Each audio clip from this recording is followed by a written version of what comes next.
Good evening everybody and welcome back to the channel. I hope that today hasn't been too overwhelming for you with the amount of videos that I've put out today, but I could have done videos like together. I could have done like just one huge long video, but at the same time I just feel like it would be better to do like separate videos because it's like different topics and stuff like that. Like I've got nothing against like other YouTubers just doing one huge video for like an hour or anything, but at the same time I prefer to do it like this, where it's like if there's something on my mind or there's a different category regarding Leeds United, I wanted to just bring it out and just make a separate video, because then it's like what you see on a forum. Like it's like you click a link and then it brings up you to a different section of the information. So if you are new around here, we're getting closer and closer to 1,000 subscribers. So if you are new, make sure you like, comment and subscribe. Obviously it helps the channel grow, and we are getting there very slowly. And as you can tell by today's video and by today's title, should we say, Leeds United are now in advanced talks to be able to sign Weston McKennie from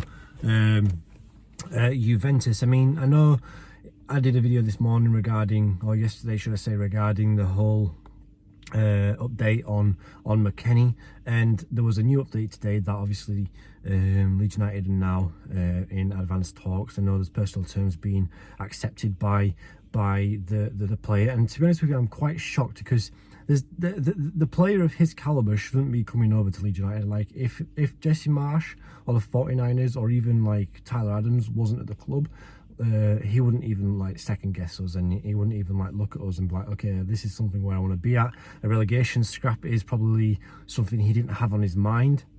And without the likes of Tyler Adams and Jesse Marsch, he wouldn't have, he wouldn't have decided to come over here. And with the likes of Aston Villa, with the likes of Leicester City, Arsenal, these are the types of teams who are looking at him.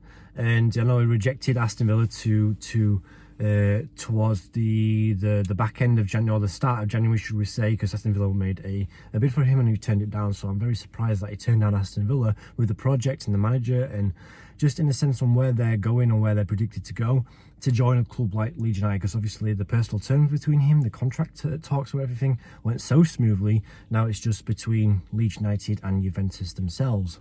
I'm not going to sit here and say that Unai would be a better player, because obviously I know Leeds United were linked with him in a couple of weeks ago, but obviously the bid's still there. I think they're looking between 22 to 25 million pounds, but at the same time I feel like a lot of clubs now, because a lot of teams in a sense have backed down or backed away from signing Unai, and I think with the video that I made a couple of weeks ago maybe kind of relates to it, because with his price tag of being 22 to 25 million pounds, and like I said, World Cups don't always make players, and I feel like with the position of Angers right now towards the bottom end of La Liga, looking at a player of his caliber, fair enough, he had a decent World Cup, but looking at a player of or the price tag of his stature, it's a lot of money, isn't it, to pay 22 million, 25 million euros for a player who might not even be consistent in the Premier League, who might not even be able to perform very well, because if you look at his form in the league itself,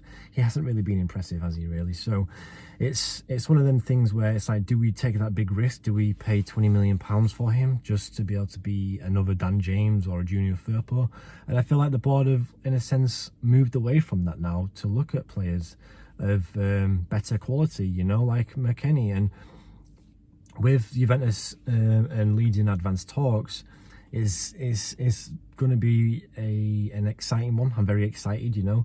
Leeds United, I think, will go for, I put on my Instagram that Leeds United will go for a loan to buy option. I feel like it'd be more of a smarter move to go for a loan to buy option, because if Leeds United do get relegated, then he can go back to Juventus and they can sell him on to someone different. But at the same time, if he was to spend like their asking price of 35 million euros and we do end up going down, then in a sense we would have to sell him on for a lot cheaper. And with the regards of the loan to buy, we can maybe send him a couple of million pounds for the rest of the season, and then like say pay an extra 25-26 million pounds at the end of the summer if we manage to stay up. So it's all looking good at the moment. Like there's advanced talks between the two clubs. It's just now that Leeds United and Juventus need to agree on the deal, whether it's a loan to buy, whether it's going to be a permanent option, or we'll just have to wait and see. And I feel like by the weekend, I feel like Leeds United will have an answer whether he wants to or whether the player will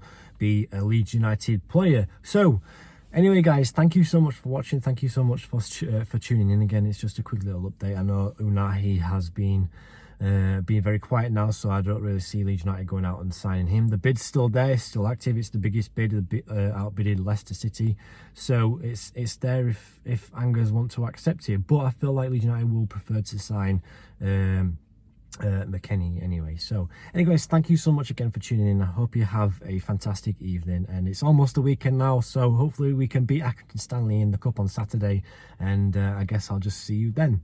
Anyway, guys, peace.